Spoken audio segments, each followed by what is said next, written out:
Coogan. I'm Deputy Director of the Kansas City Public Library. I'm also President of the Kansas City Coalition for Digital Inclusion. You are at the first January 2018 meeting, so thank you so much for being here and for all of your work over the past year. We're going to start out with introductions, but just so you know a little bit of what we do. Here's our vision, and our mission. When you came in off the elevator, if you could please make sure, you don't have to do it now, but if you did, if you could just sign in. We have new parking validations. You just have to get your little piece of paper validated. Our Wi-Fi network is library. Our password is historic. This is how you can reach us on social media. We've been working on focus areas, and if you want to know more about those focus areas or read about what the work has been done over the past year, you can reach out to David Crone, who's right here. David, you want to raise your hand? The library. That's all of the work that's been going on in the coalition focus areas for the past year. So today we're going to have our introductions from all of you, and then a membership update from Aaron Deacon, which we talked about at our last meeting in December, and ask you to sign up. And then we'll hear from Greg Housel, and then we'll have time at the end for networking and collaborating with everyone here. Okay, so with that, I would like to start out. Why don't we start out with our first introduction, who's somebody who's new here today, Chris Hernandez. Chris Hernandez is with the city of Kansas City. And Chris, you can come on up here because we just want to take 1 second to talk about what you're going to be doing. Chris is, in addition to doing a lot of communications and marketing for the city of Kansas City, he's also the new nonprofit technology network N10 Digital Inclusion Fellow, which is really exciting news because we've never done that. As you know, we've had digital inclusion fellows through Google Fiber and N10 partnership. Wendy Pearson, who actually started out as a Google N10 digital inclusion fellow, is now an actual employee of the library, and we have others who have come and gone. But what's different about this particular fellowship is that Chris is with the city, and he's new, and you're sort of new to this space too in terms of digital inclusion. So he's going to be helping McLean Bryant and Rick Gusher in their work to enhance more of the digital inclusion initiatives that we're working on here in the city, and how we can partner more with the coalition to partner all the things that are going on. So I'm just going to give you a couple minutes to talk maybe about what you plan to do or what you hope to do with Rick and McLean. Sure, thank you. I've known Carrie a long time. We can tell war stories from being in the newsroom, but we won't. I am really excited about this opportunity. As many of you may know, I am the communications director for the city of Kansas City, Missouri. I report to the city manager. I see Rick running around the building all the time, and McLean, she's not here right now, but we talk quite a bit. This opportunity, I think, could help us be a little more transformative. As you know, the city has a digital equity strategic plan that we have been implementing, and I think this fellowship is going to give us a little more heft to try to institute that and really make some progress going down that road. There are so many amazing opportunities ahead. I know we've been partnering with a lot of different groups in the city, and I think you'll see us try to increase that outreach to community organizations and also to our residents. For us as a city, one of our most important things that I think we need to do, since I'm the communications guy, is make sure that we are providing our residents with as much information as possible, but also as much access to that information. And the more people that are online, the easier it is to make that flow of information in this day and age. One of the things we struggle with as a large organization, trying to reach, we have 4,300 employees, 19 departments. We have a city of 500,000 people and 319 square miles. And we have the entire range. We have people who live with us who, if they don't see it on Twitter, it never happens. And conversely, we have people that it does not arrive in their mailbox as a written piece of communication, then it does not exist. So we're trying to tackle that entire sphere of communication. And given the money constraints, it's a heck of a lot cheaper to tweet something than it is to mail a magazine to someone.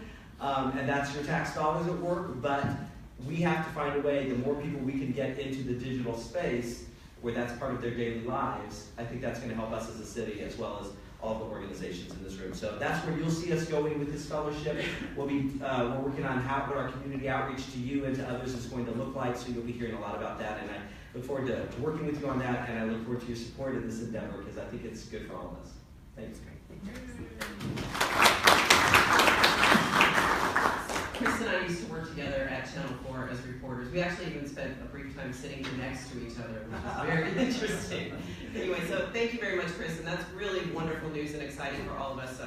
I think it's just only going to help continue the movement going forward. Okay, so with that, why don't we start with introductions for the entire room. Let's start right here with Dave LaCrone. Do you mind standing up, telling us what organization you're with, and briefly what you're doing in the space of digital inclusion. Thanks. I am Dave LaCrone, Digital Branch Manager here at the library. I help support the coalition and the steering committee and do lots of different things. So if you need access to, as Carrie said, any of the Google Drive or folders or meeting notes or anything like that, if you need to get signed up for the mailing list to get invites, just let me know. Aaron Deacon with Coogan Digital Drive. I'm the Vice Chair of the steering committee. I'll be giving you a membership update soon. We send out a newsletter. If you don't get it, let us know. Bob Bennett, I'm the Chief Innovation Officer for the city. I do three things for this space. Number one, I make sure our smart city plan is inclusive, and to that end, I do whatever Rick Usher tells me to do. I help to make sure that we're doing cool new things to help achieve our objectives, which is to do whatever Aaron Deacon tells me to do. And number three, I make sure that I tweet loudly and appropriately, which Chris tells me what to do. And between Carrie and Chris, I try to keep my nose clean. Thank you. Hi, Neil Gill, Director of Government and Community Engagement for Spectrum. You may have remembered a while back, last fall, I announced that we were promoting our new low-cost, high-speed broadband product, Spectrum Internet Assist, for those on families with kids on free and reduced lunch and seniors 65 and older. So it's a great option for that group of folks. Now we are launching Spectrum Gig Internet. So anyone who is on our plant can get gig internet speed with a DOCSIS 3.1 modem. Is available at a cost, and the modem swap is free. But now we're covering all ends of the spectrum. So anywhere we have cable service within the city, you can get gig internet. So we're very proud of that. And thank you. Brian Lario, I'm an attorney with United Private Networks. We work a lot with the federal E-rate program, so I'm going to just learn more about it.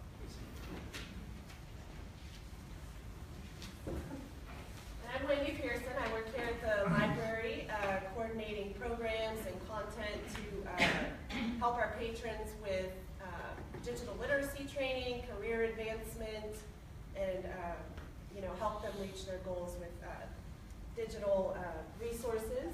And I have built up a program of volunteers to be able to offer these services at our library branches and community partner sites. Both tech coaches. Hi, my name is Chuck Young. I'm a tech center supervisor for a help desk company called ISPN here in Lenexa. I am also Wendy's lead tech coach for the tech coach program for the Kansas City Public Library. Hi, my name is Alexis Burns. I'm a Learning Circles coordinator at Vista here at the Public Library, really focused on developing and expanding that program and giving all the patrons access to those online courses. Hi, I'm Debbie Sabino. I'm a report Vista under Wendy Pearson. I am the tech coach volunteer coordinator, and I get the tech coaches to the various branches to help our patrons out with any technical issues. I am Sarah Wagner. I also work here at the library. I'm the supervisor of the computer lab downstairs. And fun fact, we had about 8.6 years worth of computer use last year in our computer lab with the amount of people that come in every day just to do different stuff.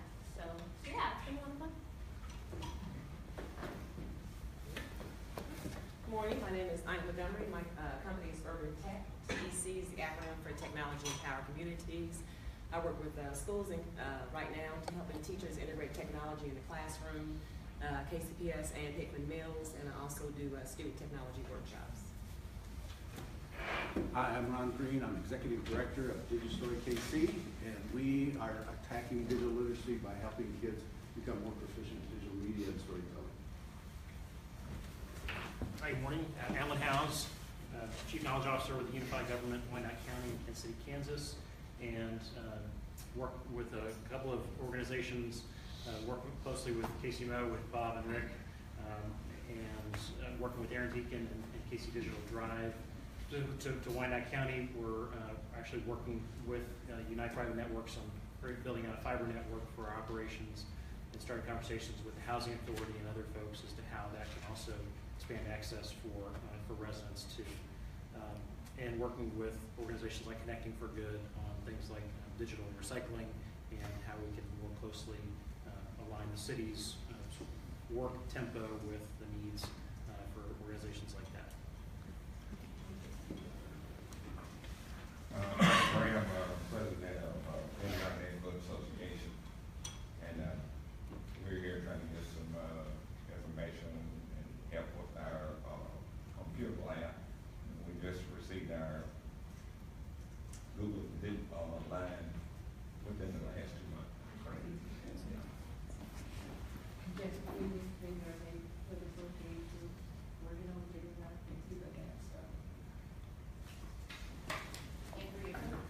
District software trainer for Kansas City Public Schools. Here to learn more, to make some connections in order to give better things for our kids, for our teachers. Rick Usher, City Manager's Office, and working on implementing the Digital Equity Strategic Plan, and thanks everybody for your help on that. Let me see your face. Okay, hi, I'm Lisa. I'm an intern for FDIC. I basically do whatever Greg tells me to do, and it's actually pretty fun. I'm learning a lot, so yeah. Greg Housel, FDIC, and I'll give a presentation in a couple minutes on what I do. Casey Burkowski with the Surplus Exchange. We're an e-waste recycler focused on reuse for low-cost computers. Daniel Smith with the Full Employment Council. We have a tech hire program that we're really promoting right now, really pushing. We just had a cohort graduate, I believe yesterday, Java that got certified through the University of Central Missouri in JavaScript coding. So we're really excited about that. We have a digital recording program that's going on right now. They're about to graduate here shortly, learning everything, the ins and outs about audio recording, the audio engineer program. And they're also going to be certified through the University of Central Missouri as well. Really excited about that. We partner with a lot of people in the community. Money Smart KC, which we're really excited about as well. We're partnered heavily involved with that program. We're just excited to be here to network, and if you have any questions or concerns, just let us know. I'm here with Rowena's over there, so she'll introduce herself in a second as well. John Teasdale with Literacy KC. We are a nonprofit. We teach primarily grown-ups how to read and write and do math so they can get jobs and things. We also have a huge digital component where we teach digital skills, computer skills. We're a past digital inclusion fellow, and that was a great experience for us.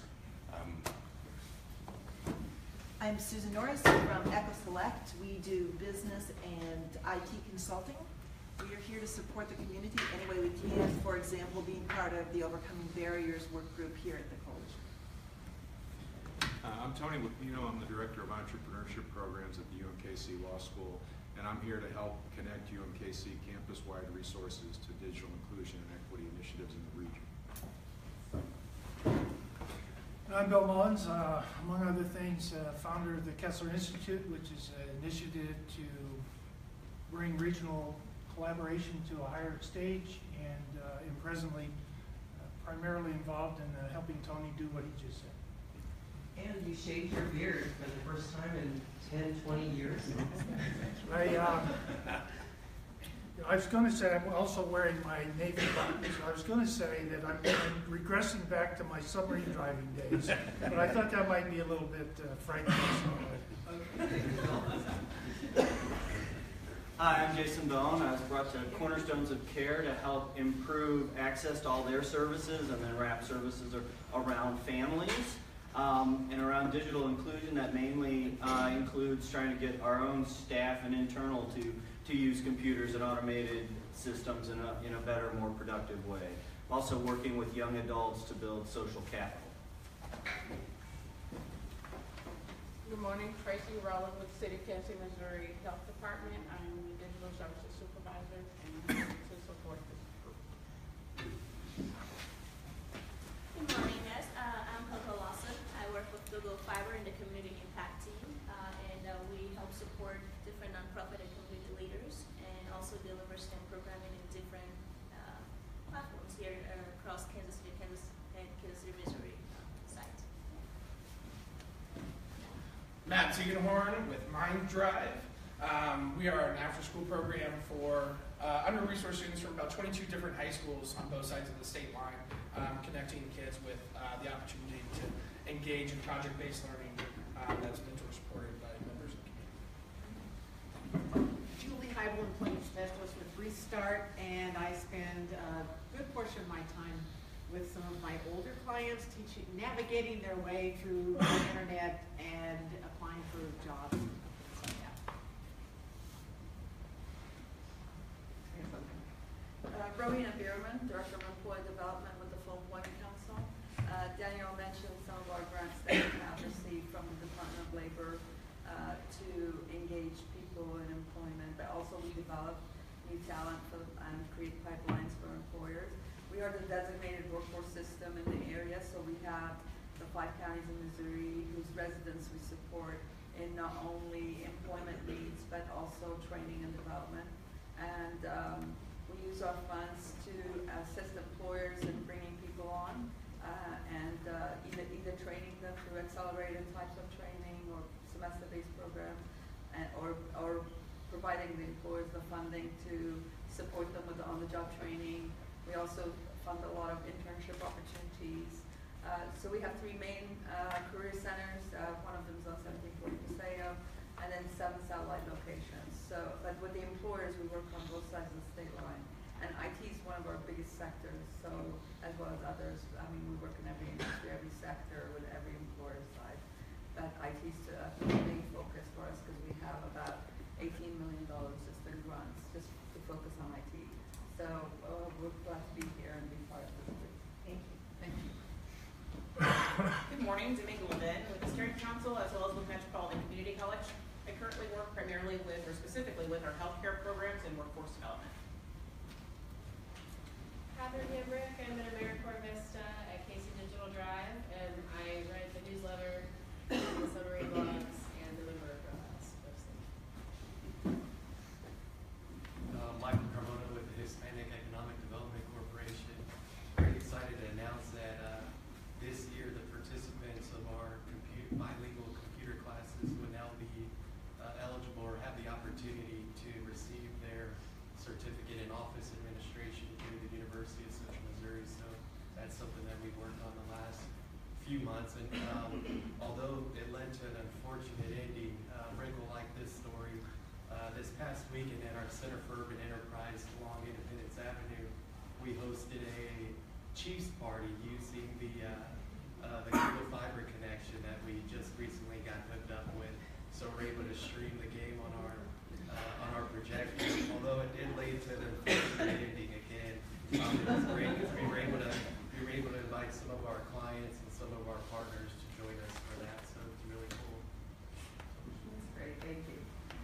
Okay, so thank you everyone, and you can see why it's so important that we have the opportunity to network at these meetings, because as you can see we have a room full of people who are doing very important work and people that we all need to be connecting with. So if there's anybody who you know who's not at this meeting, who does not come to this meeting consistently, which is every first Friday of the month at 10:30 here, please invite them. This meeting is open to anyone who wants to come, anyone who's doing work in this space, or anybody who just wants to get involved. So I encourage you to bring people who would like to join. I see Rick Usher is waving his hand wildly. We have 4 online viewers on our Facebook Live. Of course, our Kansas City West member, Bob Akers, out in Seattle. Great. And then locally, William Wells, April Roy, Lazone Grays out of Topeka.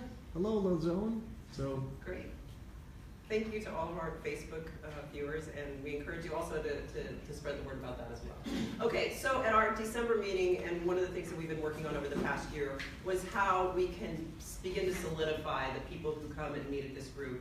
Not only so that we have a cohesive team working here together, but also we can be a unified voice, not just here in Kansas City, but regionally and across the country as well. So many of you may or may not know that the fact that we have a coalition that works well together, that meets regularly, that is doing work in the community is not something that is happening across the United States. And so many people are interested in the work that we're doing here, and many people would like to know more about what we're doing. So as part of that, we hope to begin to continue to solidify the work that we do and make it meaningful not only for you, but for our community as well. So one of the things that we wanted to do was begin to establish what it means to be a coalition member and how a membership could do those things for us. So over the past 3 months, we've been working on what membership would look like. We've been showing you the documents, and in the December meeting, we gave you a chance to provide feedback or give information about that. So now we finally have a document that we'd like to present to you. It's on the table that you're sitting at, and we'd actually like you to read it. Aaron Deacon is going to come up and go over it, and we'd like you to sign it and be a participant in it. I'd just like you to know that this is just the beginning stages of what membership could look like, and we hope to build on this going forward, but we just want to begin to start the process. So with that, I'm going to introduce Aaron Deacon.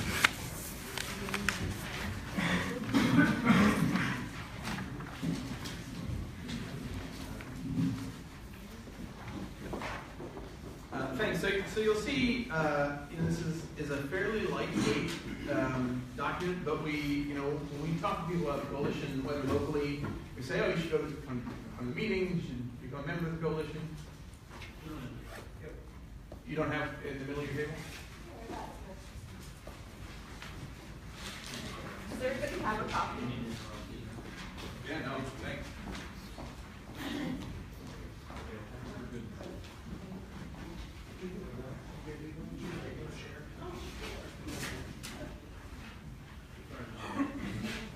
No, I appreciate that. It's important to have it. Anyone else? Back to that.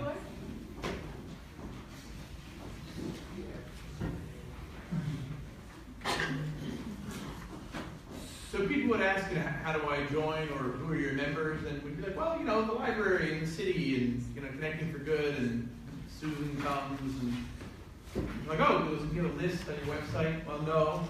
Really, we have a mailing list. Is really what you could join up to this point. So this has actually been kind of on the roadmap since we formalized a couple years ago, and we kind of knew that we needed to get here, and are finally getting to it. So really, at a minimum, we want to be able to say, hey, here are our members. If we are saying something to the coalition, or if we're starting to think about how do we make decisions, or which kind of things do we take stands on, how do we prioritize, how do we plan for what it is that we want to accomplish, do we want to set goals as a coalition? So it's just a sort of fundamental question about membership. So I want to kind of go through how we set this up. Again, it's pretty lightweight. Basically, we've had this vision and mission that Carrie goes over at the beginning of every meeting. And we're looking for organizations to support that. Our mission is really to facilitate the work of those organizations. To this point, we haven't, really adopted big formal coalition goals. We haven't said we're going to try to move this needle. We may do that at some point in the future, but you kind of need a membership structure in order to tackle those things. And frankly, all the different organizations that are here have different pieces of the digital inclusion problem that they're tackling, and in different ways. A lot of times there are things that we're aligned on. Sometimes there are things that we're not aligned on, where we don't agree, and that's okay.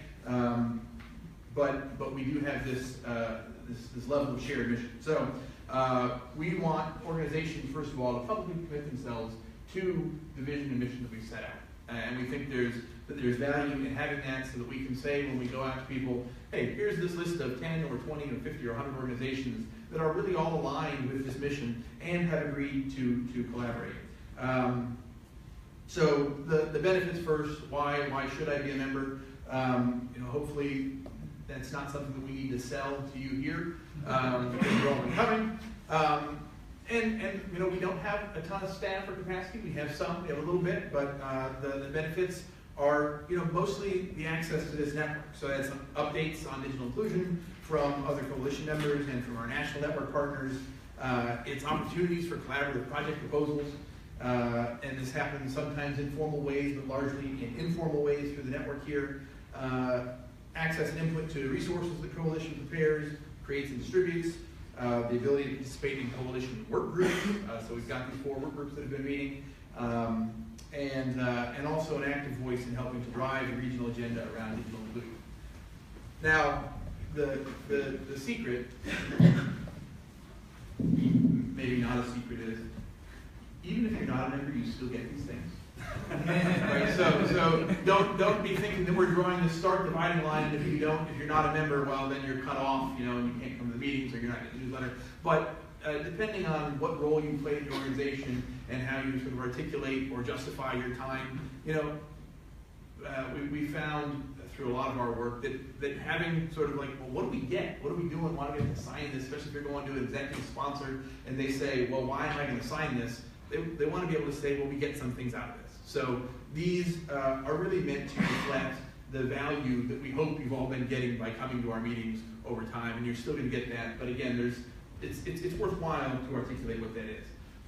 What is a little bit new is some of the responsibilities that we're kind of asking of you. And this is the other thing that any coalition struggles with a little bit, is sort of how do you hold volunteer, kind of goodwill organizations accountable to something. And so this isn't a really high level of accountability, but we want to start thinking about, even from us as a leadership team, are people really finding this valuable? And we know that you are, because you keep showing up and we keep growing and we've got a whole bunch of people come. So that's a great metric. But we want to start being a little bit, just slightly more sophisticated in sort of what level of participation people are actually engaging in. So you'll see these responsibilities here. One, just public committing. So when you go to our website right now, we don't have a list of members on the website, and we don't have a way that we could have done that, right? So we'll be able to, because you've publicly committed as an organization to being a member. So we want to be able to publish that list. We'd ask for a designated representative that you kind of keep up over time, and we'll help to manage that. But if you say that Literacy KC is a member, who is the point person? So if we have something where we need to go to Literacy KC, not a great example because Jillian's on the steering committee, but some of the other organizations, right? We want to know who to go to, and that there's a person that we can reach out to when we have opportunities or things to share, or potentially needs from you as an organization. We ask for a commitment to keep coalition members aware of what you're working on. This is kind of what we all come, what people already do, but want to articulate that as an expectation. We do want you to participate on a regular basis, and we haven't set up a criteria of what that is. I don't know how good we'll do it at tracking this. I know we ask people to sign in, but in theory, we should be able to differentiate at some point in the future between sort of active members. If you're an organization that sends somebody every single month, that's a different kind of member than somebody who shows up maybe once a year. And that level of activity and commitment is important for us to be able to know and understand. And we do ask that the members participate in our regular meetings, join our work groups and give feedback, participate in surveys, and kind of do the lightweight things that we ask you to do.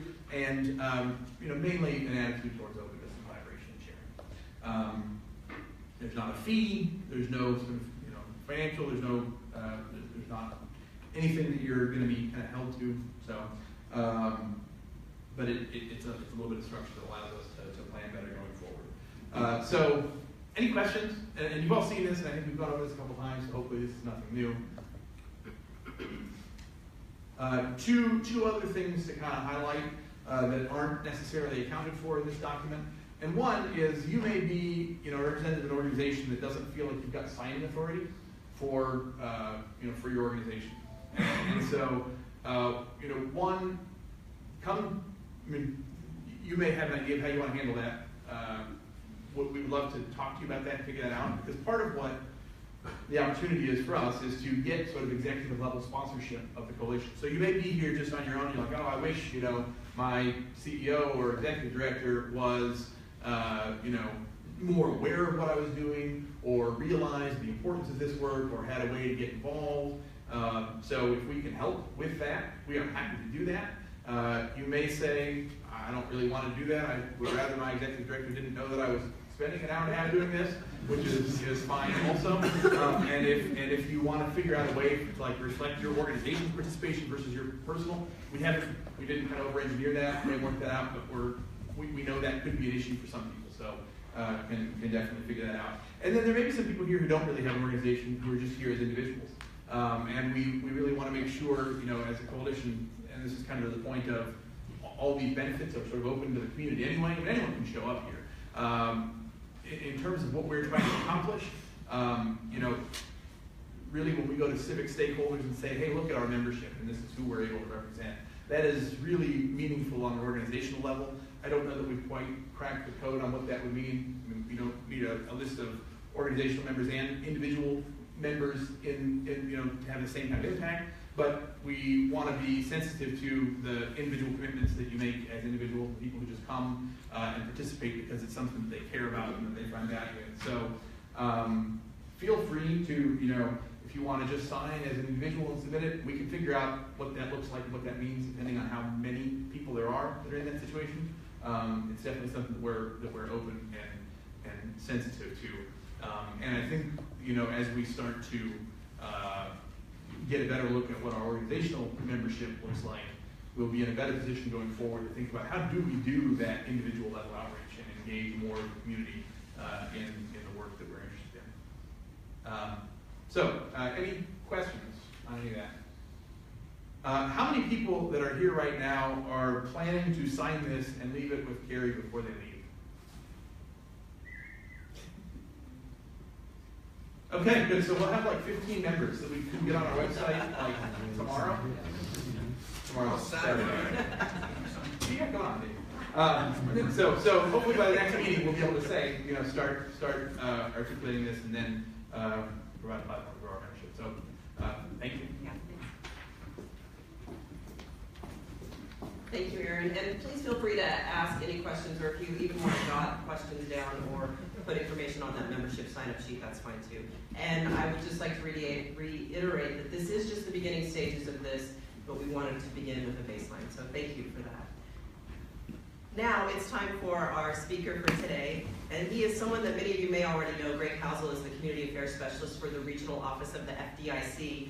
Greg is actively involved in the community and has really put his heart and soul into the creation and building of the Money Smart KC website and the classes and all the materials and resources that surround that. He's also a driving force behind the Alliance for Economic Inclusion.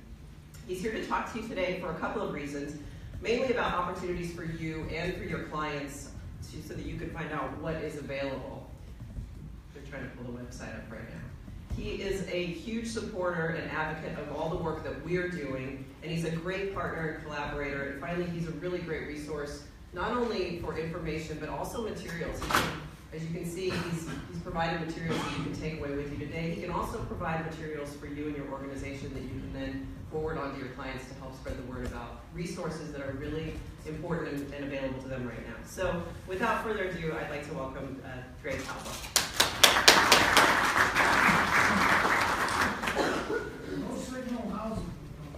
All right, thank you. Well, I was going to escape out and do the presentation. Yeah, that's what I'm already doing. using PowerPoint. Yeah. Sorry about that. No issue. Okay. Well, I'm going to try to speak without that, and if you can't hear me, I'll go back to it. But I'm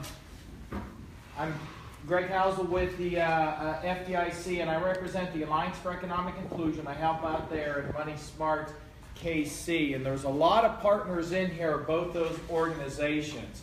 And so a lot of people say, why two organizations? What's the difference?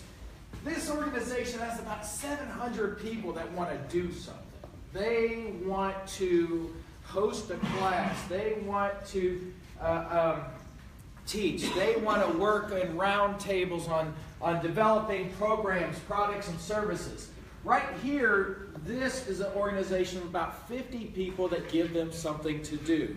They develop the platforms, the calendars, we're going to look at the website, so on and so forth. So again, about 50 people in the leadership flyers. We also have posters. We have a lot of different things. We have schools that we have put a poster in every classroom. And if you call me tomorrow or email me and you say, look, I didn't want to carry 600 flyers out of this room, but I would like 600 flyers. We've sent 10,000 flyers out before. Actually, we've sent 18,000 flyers out before. Tell me what you want. I will have it delivered to your front door. Okay, so without further ado, in 2011, 2012, we had 700 comments. And the comments went something like this. Wouldn't it be great if we had a centralized database created for low and moderate income users that they could use maybe at about a 6th grade education level? So we did some research and we said, well, Yahoo's out there, Google's out there, why not use those? United Way has one, there's a couple other ones. And what we found is those were geocode search term websites. So when someone went to one of those websites, if it was a local social service website, and they put in free legal services, you get 450 results. You can do it now if you'd like. If you'd like to go on your computer, there's a couple social service websites. You get about 450. Google will give you 2.9 million. Really, in Kansas City, there's about 6 organizations that do 95% of free or low-cost legal services. Just 6. A couple immigration, a couple taxation and legal services, the Missouri and Kansas legal aids. And so the idea is, can we make it that simple for the end user? But we had to back up and say, why would we want to do that? Do we really have a need for that? So we pondered that a little bit, and then we talked to some social workers, and we got a big group of nerds, which I'm a self-proclaimed nerdette. I like to nerd out and look at numbers. And what we found is we can only case manage about 10,000 families in Kansas City. So we can only case manage about 10,000 families. That's all the case management we could do. But we have 800,000 low and moderate income families, 347,000 in poverty, and we have more people transitioning into elderly poverty than 10,000 in the metropolitan area. And that's why you'll see a lot of the poverty rates around the United States in city areas, metropolitan statistical areas, haven't gone down. They sort of level out, which is odd this far out of a recession. Now again, I'm not going to get too nerdy here. So we said, can we do this? We had no idea. Would it work? Again, we had no idea. But we did establish a goal. And the goal was different. And Aaron sent something out. Aaron, yeah, right there. He sent something out that said, learn about financial education programs and services. That's not what we became. Family stabilization is what we became. That was the first on our list. We have 500 to 5,000 views a day on our website. Hundreds of thousands of people come a year to our website and more look at family stabilization, housing, health care, so on and so forth, than they ever would look at financial education. That was amazing. But stabilize the family. So we had to be the first major website that had family stabilization, economic education, and financial education, economic mobility. Family stabilization is basic social service. Financial education is, whether it's knowing what your bank does, becoming bank. Economic mobility is usually obtaining education through a college or marketable skill. Stabilize the family, financial education, bank the family, promote economic mobility. Again, we're working with all the colleges, KC scholars, and all the good guys there as well. So, what Money Smart KC is an initiative with about 6 parts, but we are targeting financial institutions, schools, community-based organizations, churches, and HR directors for their employees. But we specifically have a lot of targeting toward parents, teens, and youth. We'll go into that in a little bit. Does effective and efficient community partnership work? Can we move the needle? Can working with Michael Carmona at HEDFC and all they're doing, and Daniel Smith at the Full Employment Council, and Carrie Coogan at the library, if we're all dedicated to something, can we move the needle. Well, we started this 2011, 2012. We put out mass amounts of community collaboration in 2013. And from 2013 to 2015, the unbanked household rate in Kansas City was the largest decrease in the nation at 7.1%, or 58,362 families. Was that attributed to any particular person, product, program? No, absolutely not. But was it a collaborative effort that the big nerds out of DC said, look, half of this can be attributed, we know absolutely, to the improving economy. We have no idea where the other half came from. What are you doing there? The largest decrease. And so we would say, LISC and the Financial Opportunity Centers, the United Way, the libraries, this initiative, we all work together and we collaborated through partnerships to have these types of macro achievements. So a lot of people are interested in our website. And when I say our website, 131 organizations wrote the website. The library actually wrote one tab. They actually wrote the immigration tab. We have no particular person or organization could ever contribute to a large proportion of this. This was complete teamwork. And so over here what we completed is an adult topics, and we'll look at this later. You actually have the flyers. You can see the adult topics, teen topics, youth topics, calendar, and a volunteer section. Our volunteer section sends anywhere from 2,000 to 2,500 volunteers a year into volunteer opportunities such as literacy, and that's literacy, not financial literacy, financial education, tax preparation, and a whole bunch more. And these teen and youth topics are the largest collaboration of resources in the nation for one particular grouping, a teen and youth. Now, I'll show you that later, and there is reasons we can make that grandiose statement. But we're also almost complete with the Speakers Bureau and a Spanish section. The Spanish section is not a translation. We were told very bluntly, do not translate your website. We want a culturally competent website where if you go on that, you can only understand the language, the Spanish, that you will not have any resources on that site that won't be applicable to you. What that means, again, is we are not just taking our information and hitting a button and now it's in Spanish. And that's very important. If we could do that translated, it would have taken a couple weeks. This took a year, and we focus grouped it. Now we have another focus group coming together, and it's fantastic.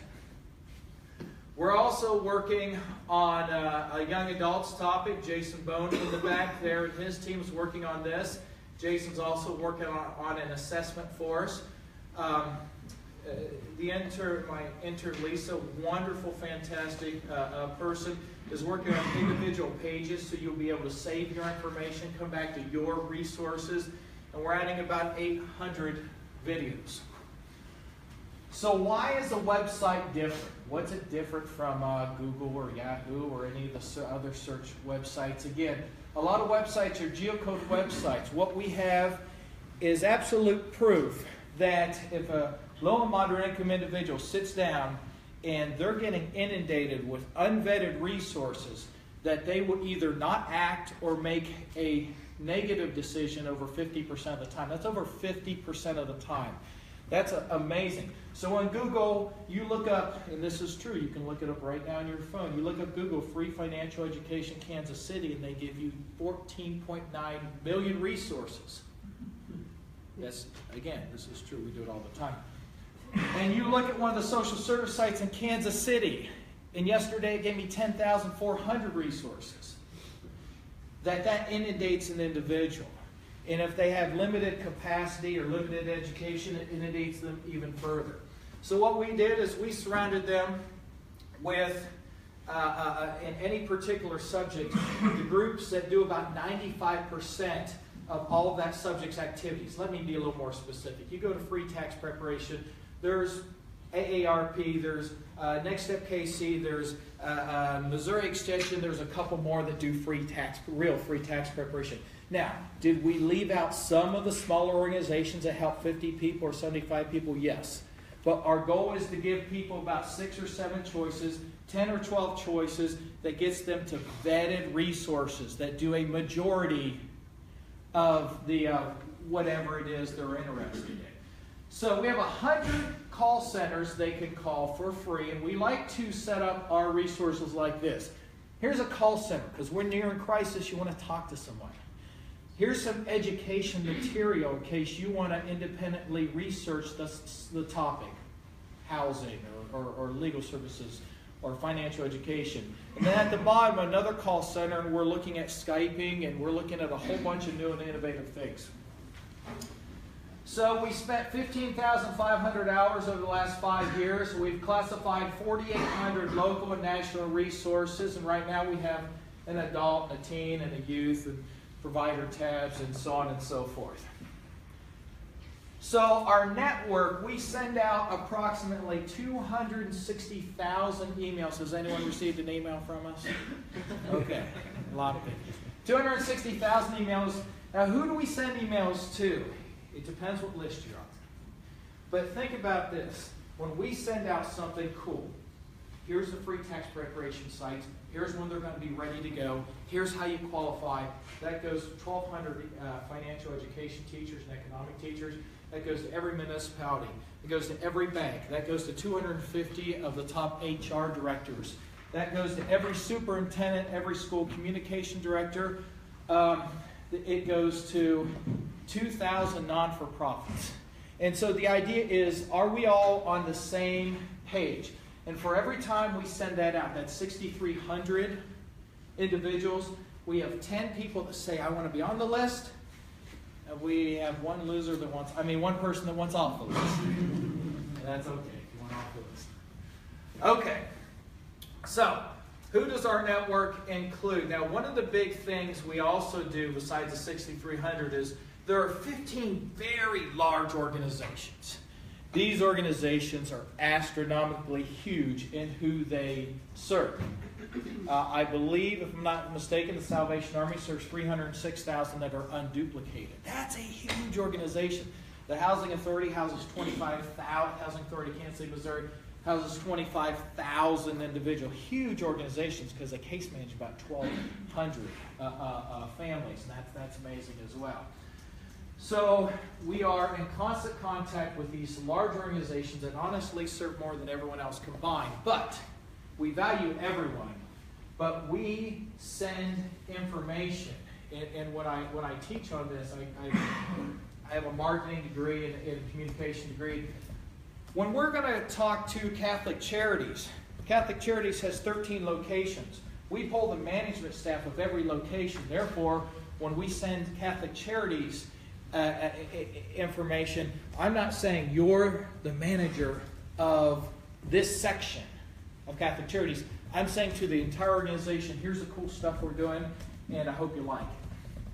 So we just sent this email out a little while ago, and I know it's convoluted, a lot of information, but quite simply, we work with KC Scholars, but we create this college funding tab. Check this college funding tab out. And when I say we, there's so many different people but it puts all the resources on one page. And here's what we have in Kansas City and a lot of cities. There are some people that collaborate. This room, there's a bunch of people that are collaborating for good. But there are a bunch of people that are silent. And a lot of it comes down to funding. It's not my job to promote you, and it's not my job to promote you, or you like you, seem like nice people, but I'm providing the benefits. If you provide more than me, you might get funded more than me. I understand that. Not putting that down. We're not competition with anyone. If you do something better or classify information better than us, we'll just reference your site and take ours down. And that's a true story. We've done it many times. Do it better than us, we reference you. Because again, all we care about is getting resources to low and moderate income families and having them be able to self-serve. So them to be able to log on and find their resources in 2 clicks. So, is it working? We'll go into this. The average person comes onto our website. They look at 9 resources in 3 minutes and 54 seconds. Get on the website, get what you need, get off the website. What I say get off the website is we open them up into another window, because it's not our goal to self-promote our website. That's not it. It's our goal for you to get what you need and get moving toward that direction. Okay, all the tax sites are opening up. All the information's on there. We had 350,000 views, and so people in the 350,000 views said, here's what we need. We put all the needs on one topic tab called Family Needs. There you go. We put all the banking on one tab as well. Therefore, if you just want to reference one tab, a banking tab, and a family needs topic, you can do that. We have a calendar, one of the largest in the nation. I say one of the largest. We've never seen one that's larger than ours, because we're pushing 200 classes a month. That's amazing. It's not a competition, but we've done extremely well. And to be honest with you, 2 interns teamed up to invent the new platforms and the way this is our new calendar is implemented, and that's pretty cool. Finally, we received 2,500 suggestions to improve the website in the last 18 months or so, and we were able to make 1,600 of them, and we released our 2nd generation topic tabs. I'll show them in a second, and I think they did well. And when I say they, again, I'm the spokesman. That's a great position to be in. Lisa's work, we have 15 people on a committee, on this website committee. We have programmers, we have marketers, we have thought leaders, we have, and so there's a ton of support behind this, a ton of smart people doing a lot of things. So the United States military uses it because, again, we made it for Kansas City. It has a lot of local resources, but the military said it's one of the most comprehensive resource sites they've seen. So in 20 different countries, we have bases using the website. We present, now I have some presentations here. We present about 100 times a year on this, or we did the last 2 years. We were at the Economic Inclusion Conference in D.C. in the front row. There was the chairman of the FDIC. There was Thomas Hawning, former president of the Federal Reserve. There was the president of CFED, was right beside them. A lot of people interested in this. The State Department called and said, we'd like you to present these ideas to an African delegation. And the World Bank was interested, and we presented in front of them as well. So what is the outcome? Well, just in 1 month last year, 1 month, we had 27,300 people that attended events and classes. And again, that's 1 month. And again, I'm gonna say that's 283 partners. There is no one in the world that could accomplish any of this. These are mass partnerships that we've helped facilitate. We have the largest AEI in the nation. There's 20 of them. The largest is right here. That we are developing a speakers bureau, and again, in the future, you'll be able to log on to the website. This is the near future, and you'll say, I want a credit class next Tuesday at 3 o'clock for 20 people, and all of a sudden, that'll be sent out in our big nerdy formula, and you will have someone contact you within 24 hours. Now, if you're a teacher, that's great. If you're at church, that's good. If you're an HR director, that's cool. If you want to have it here at the library, that's cool. We don't care. We just want to facilitate you because we have 500 teachers in the back end ready to teach for free. Okay. We have the largest family stabilization and financial education site in the nation. We'll be speaking in Miami about that at a national conference here in a couple of months. Again, good financial education calendar. And this has nothing to do with us, but Kansas City has the largest inundation of banks and credit unions in the United States for large cities. And I think that's really neat because that shows more potential. We have even more we can do, and we have the infrastructure to do it. So, if you want to become involved with us, link us to your website. We have hundreds of partners, but again, We send information out to thousands of people. Only a couple hundred have us linked. Join the Alliance for Economic Inclusion. There's no cost, but we will ask your opinion a lot. You'll be a thought leader. If you just want to be a general email, that's fine.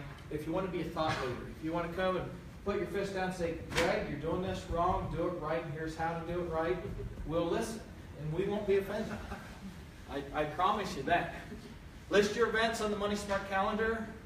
Promote the website with social media flyers and pass on email messages. Here's my email, and I will tell you this.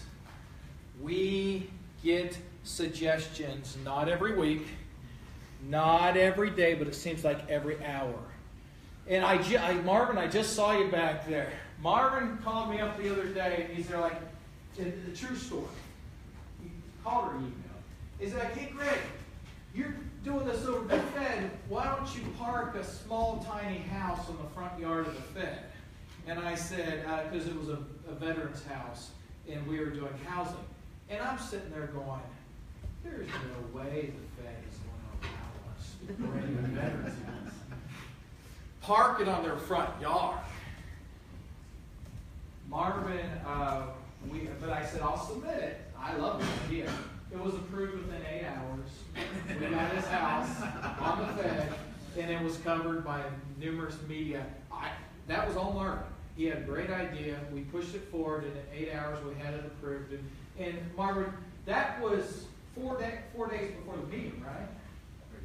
Yeah, so this was last minute. So what I'm saying is, we did all of this from everyone's great ideas. He did send an email about that house, but we didn't know 4 days before the meeting. Yeah, I sent out the email precisely. Okay, so let's look and see what we have here. Okay. Oh, that's okay. We can get from here. So we almost have them. These are going to have horizontal drop downs. But we tested drop downs and we tested pictures.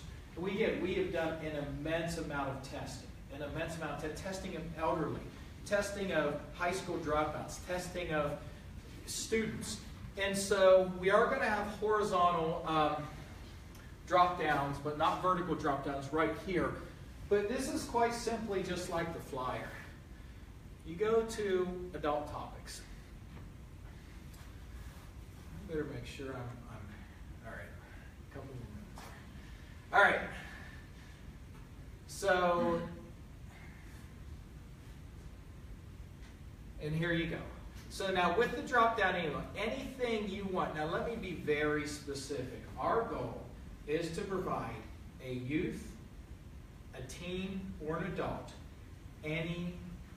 with any need, the solution, if they want to find it themselves. Hey, I don't have diapers for my child tonight. I want to learn about my credit. Hey, I have, unfortunately, suicidal thoughts. I have a disabled father or mother.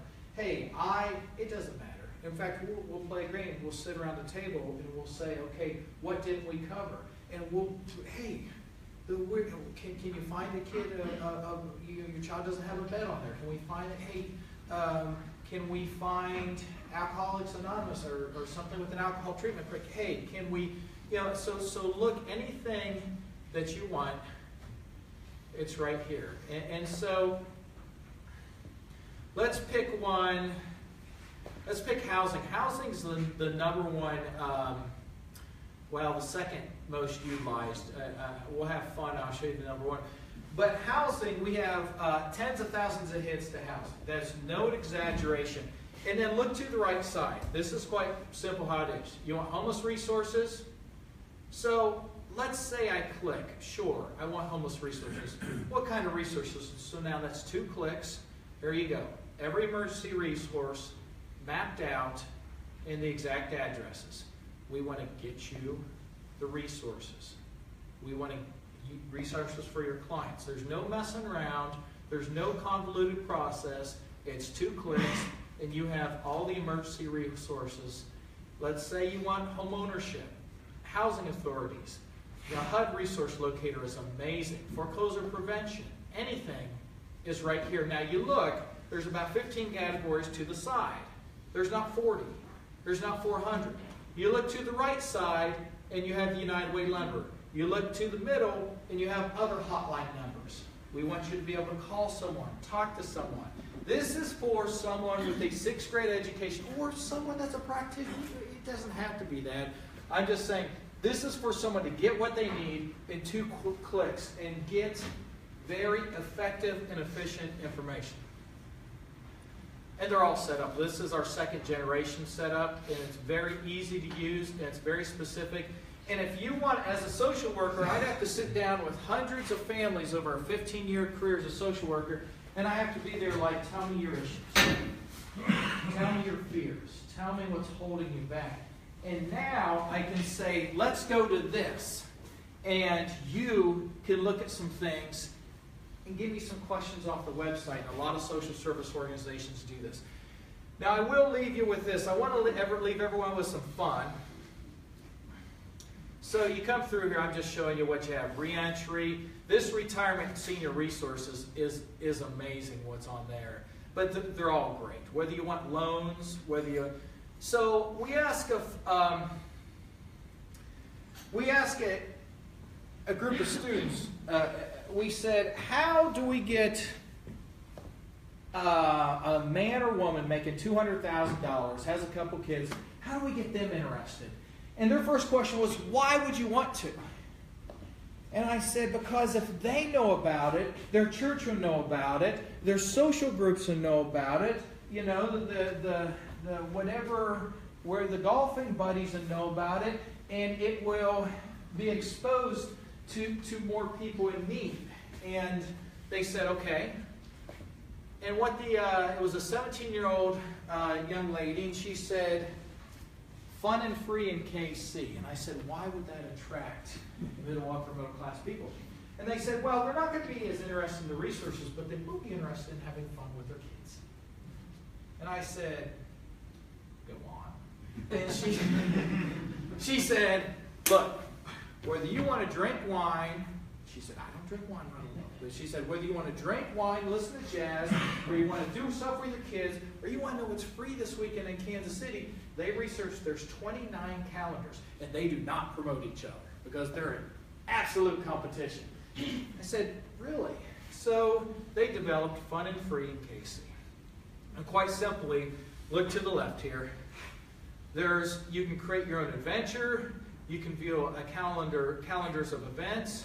You can view what's free and cheap. You can do things to do with your family and kids and articles. So things to do with your family and kids. Look at this. It's all put together. So we have tens of thousands of people on this site or on this tab all the time because, you know, you ever get to that where you're like, what was that site where had all that cool stuff to do? My kids could eat for free, or they could go to camp, or they could go to church, or they could... And so we put it all together. And they're not from one site. Let's just, again, see here. You click on this, and there's 8 different sites with stuff to do with your families. There is 6 different events calendars. There's camp guides. There's fair. I love the fairs and festivals. I love this part. My family goes all the time. I use this. I'm on it every week, selfishly, because, again, I always want stuff to do with my kids. So anyways, and I know we're out of time, but we'll just look at the team. We tried to so we sat teams down and we said, what do you need? What do you want? And what's never going to apply to you but will apply to your friend? And again, because we wanted to know, whether it's pregnancy scares or whether it's unfortunate suicide or all this stuff that you don't really want to talk about. And teens came up with this. And teens use this all the time. And they love starting a small business. We have, again, staying healthy, someone to talk to. We get that all the time. And that's where all the emergency numbers are, again, no matter what what your issue is. So last thing, and I do mean it this time, is a calendar of events. So I want to be very clear. This is what Kansas City is doing. And of course, you can put on any computer events on there as well. But this is used again, and I'm not exaggerating. We have 500 to 5,000 views a day. We expect in the next year to go from that to about 2,500 to 10,000 views a day. And look how much stuff there is to do in Kansas City. In January, I didn't know there was that much stuff to do. And then you come up here, and a lot of people know how this works, but let's just say you want to go to credit. You hit credit. Now all the credit courses are going to show. Anything dealing with credit will show. Let's say you want to come up here and deal with entrepreneurship. Let's say financial planning. It's all color-coded. And again, it's visited all the time. So the ending statement's this. We want kids from when they're 5 years old and they get on that computer to when they're seniors and they need to know, the resources. We want them to use one site. Now, we reference the United Way 211 54 times, you better believe it. Do we reference all the great things that are happening in here? Yes. Is this a way where we put every resource in Kansas City that we can find in one place so people can easily in 2 clicks get to it? Yes. But my ask is this. We will never, ever finish this. And we need your help. You're going to say to me, hopefully in an email you're writing right now, I looked at your site. You're missing this, this, this. What, are you a ding-dong? And I'm going to say, we just didn't know about it. It's nothing personal. Wendy's going to say to me, hey, look, are you kidding? The library's doing this. What a great, we have a lot of library stuff on there. Though, why isn't that on there? Again, don't personalize it. We put on thousands of resources. We'll continue to put on 1,000 more. Let us know. I went to Catholic Charities, and I said, this is Catholic Charities Northeast Kansas. I said, I want to know what we can put on here so you never use anything else. It's not a competition. We just want everyone on the same platform. They said, add these 41 things or make these 41 changes, and we did in 2 weeks. Okay? Help us make this better. And if we're not doing something well, it's not classified well, let us know. Again, and we'll change it. All right, I'm done. Questions? Any questions? I bored you. Who's going to look at the fun and free? Everyone, we always look at this afterwards, and we get 250 people on the fun and free in KC. I have a question. So if people, this is digital inclusion, right? So a lot of this is computer-based. So if there's clients or people that want to use this information, then you will bring the flyers with the information to hand out to clients. How do people who are in the digital divide access information that's all on a website? Right. And that's a good question. And so if you're asking, is a specific question, people don't have the heart of it. How is this valuable to them? And so there's 2 statements. There's two answers I give to that. First of all, when we connect them, we know there's a lot of things on the internet. I've seen a lot of things on the internet. There's sports, and there's social, and there's all kinds of crazy stuff. We want this to be the first thing they're looking at, because it has the United Way, it has the healthcare, it has the city website, and it has all this. So vetted resources, we looked at every single resource. Vetted resources, that's the first thing. Number 2, we are working extremely hard. So we have, and I put this out in email, this Internet Get Connected. Right here. And again, you have to understand a picture format, there's an emotional draw to the picture format. When we tested, there was a drop-down only screen. Low and moderate income families looked at 3 pages. When they had a picture format, they looked at 10. So there's a psychological impact. So right here you have all your website. I'm not sure.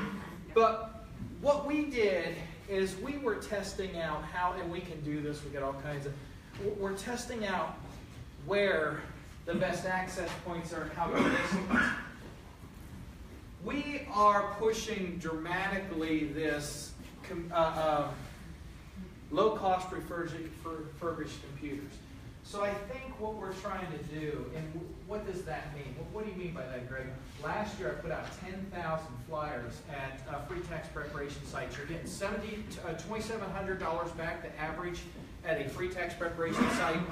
Take 50 by computer, which I just have the printing press to do that. It's not my idea. Everyone tells us his ideas all the time. So, to recap, we're pushing the heck out of this refurbished computers and the 50 people that are doing it, and then we're using this as a tool as soon as they connect. Anything else? Yes. Bill.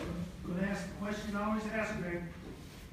You're generating tremendous data sets. And for those of us who want to be able to look at the linear analytics, see the trends, think about, how do we dig down below into the systems level where we can uncover the really persistent variables. So what can you say about how we're going to get, I don't necessarily like the phrase, but I'll use it, big data analytics going such that these data sets are accessible to people in the community? Okay, so I think the answer is two, and I want to thank you, Bill, because one of the reasons we did this was because of you. He's given that comment a lot. And I'll be honest, we didn't expect this to work. We thought, we put 26,000. Well, 26,000 views the first year would be great. And then 250,000 come in with very limited flow. And now, again, I could check it today. It's probably going to say so far there's 2,400 views today. LISC. So LISC has signed on to analyze the data and put together reports for us. And so we actually have a dedicated team led by LISC to do it, and they just offered and they were part of the initiative. So they're going to put the data together. What we can decipher from it's possibly, we need to go outside our own area of expertise. We've got a commitment on the part of the city and several other jurisdictions to open data portals. Okay, and getting anonymized data sets, which these pretty much should be, up to the point where Code for America Brigade can mess around with them and start doing, creative kinds of analyses as well as the more traditional in-house sense making. We have to get to the point where we can do that. That is an important form of feedback on how to make this better, is creative ways to make sense out of the data that don't necessarily end up affecting the website, but they do end up affecting the pages. I agree. The second part of my answer is Jason Bone in the back is he's in charge of the assessment tool. So when you get on, we're going to this year implement an assessment tool that is going to give us a lot of information about the individual and their needs. And he's much smarter than I am. And so when he develops it and implements it, we can look at it. But Bill, we need more experts like you to help us. We didn't expect it to get this big this fast. We didn't expect to put a Spanish site out. We didn't expect to put a teen and youth site out. We definitely didn't expect the usage. So that I know that's a little vague, but thank you, Carrie, for. I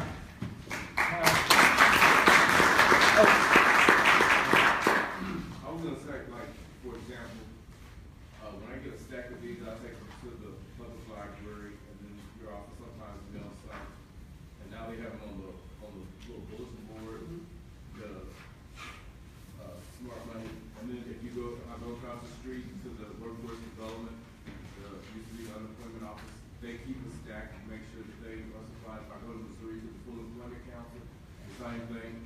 And then, since I've had the opportunity to network with the organization, I try to make sure that if I don't get to vote or provide at the King holiday, one of the King holiday celebrations, I make sure that I take a stack, and we need people to find formats, because last year, before I got inside the Rear Civic Center, it was rain on the people's windshield, and so they just laid perfectly right on the windshield, so that everybody that I missed on the inside, they were going to get one wet or, on their windshield wiper. And so I just want to put that out there. You can't, and the Alliance for Economic Inclusion can't be more successful than the people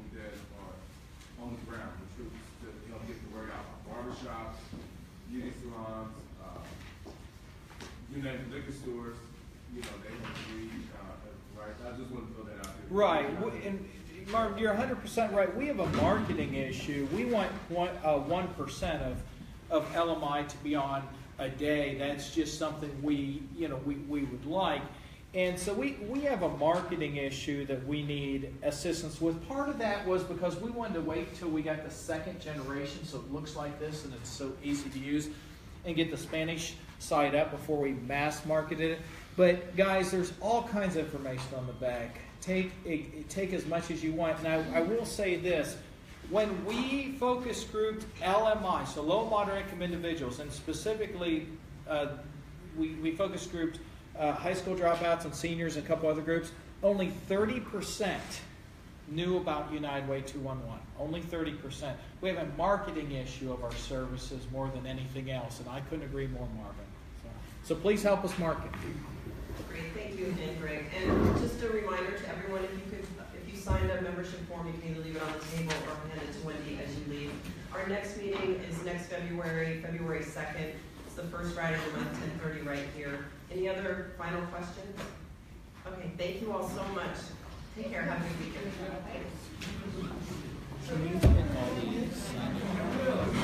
And we'll just put them back there and we'll get back to the library.